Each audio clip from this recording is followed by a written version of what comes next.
I think none of us has missed the Tate Mcrae album Think Later that released, I think, 5 or 6 months ago. And one thing that really blew me away in this album is the drum programming on Hurt My Feelings, produced by Ryan Tedder, Grant Bootin, and Jasper Harris. The style that this song is created in, which is reminding of a 90s NSYNC or Justin Timberlake kind of style, blew my mind when it comes to the drum programming. So a few weeks ago I took the time to try and remake this song, and I realized something very, very interesting here in the drum section. So when you listen to the drums in isolation, they sound something like this.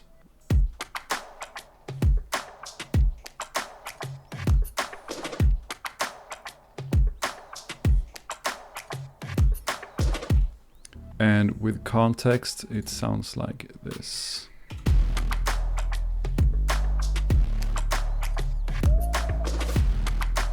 As you can hear, the bounce in the drum programming is just amazing.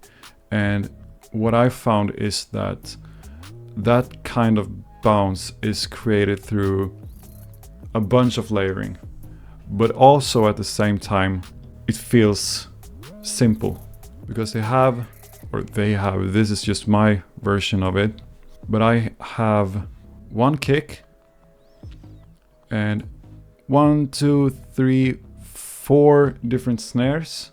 I have 1, 2, 3, 4, 5 different percussion loops that I have chopped up, and one, what is this?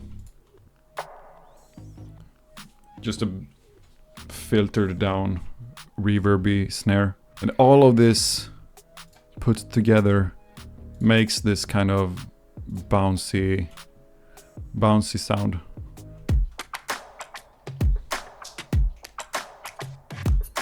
So how I produced all of this is that I just basically made the foundation drums here first, just a kick and a few snares. The snares are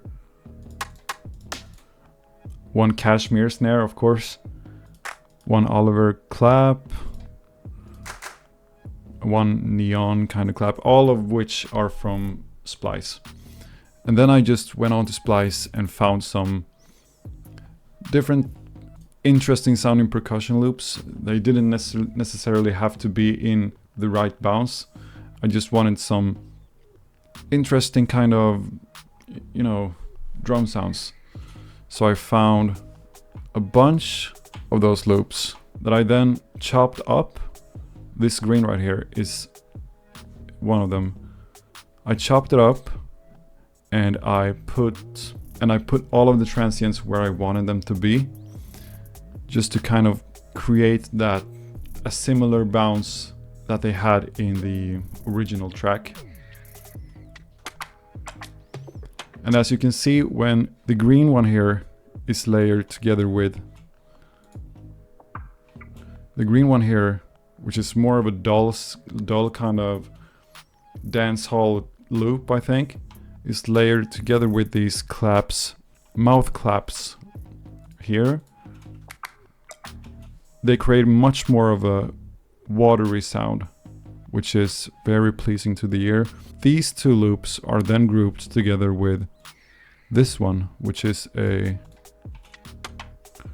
more of a generic percussion loop. The thinking behind this kind of layering is that the green one here is standing for most of the lower filtered down frequencies. The yellow here is creating some width and also some watery effects. And the brown one here is what really creates the kind of head bumping bounce. Also, one thing that I should mention is to put in these kind of acoustic feels. And they don't have to be real sounding or acoustic in any sense, but they really make a difference when you play it together with all of the other instruments here. They really create that kind of bouncy sound. And also one thing that I should mention here is the buildup of percussive elements throughout the whole track that they used here. So in the last hook here, I have added 1, 2, 3, 4, 5 more elements compared to the first verse. So that sounds like this. Oh, sorry. Just the drums. There we go. Just a shaker and a shaker, a tambourine. I think a few more.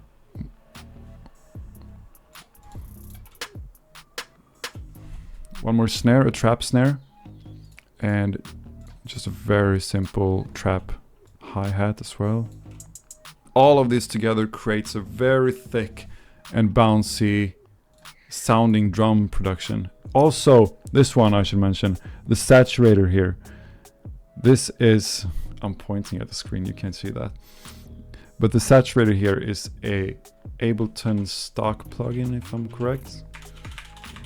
Saturator, yeah. And if you put it to soft sine, I put it to medium curve here, but if you put it to soft sine, it's identical to the, what is it called? The legendary, what is it called? No, I can't remember the name. Vad fan heter det? Anyways, if you use the saturator and put it to medium curve or soft sine, it makes the whole bounce, the whole drum track just pop out of the speakers.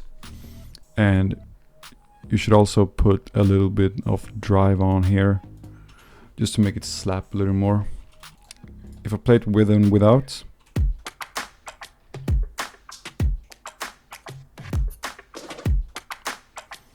it's kind of a big difference actually. And I feel like the kicks and some of the claps and snares are jumping out of the speakers a little bit. And that is a very cool production trick for those of you that are interested. And as you can see here in the verse, the only thing I have, it's like 80 layers, but I have only drums, some effects just to fill it out, and also, oh yeah, that's it. And one 808 and one synth bass, and that's it. And then just Tate's voice. Very simple. Complex, but very simple. This also ties back to the last video I did when I did a remake on Billie Eilish's song, Lunch, which was also a very simple song to produce. That the point here is to keep things simple.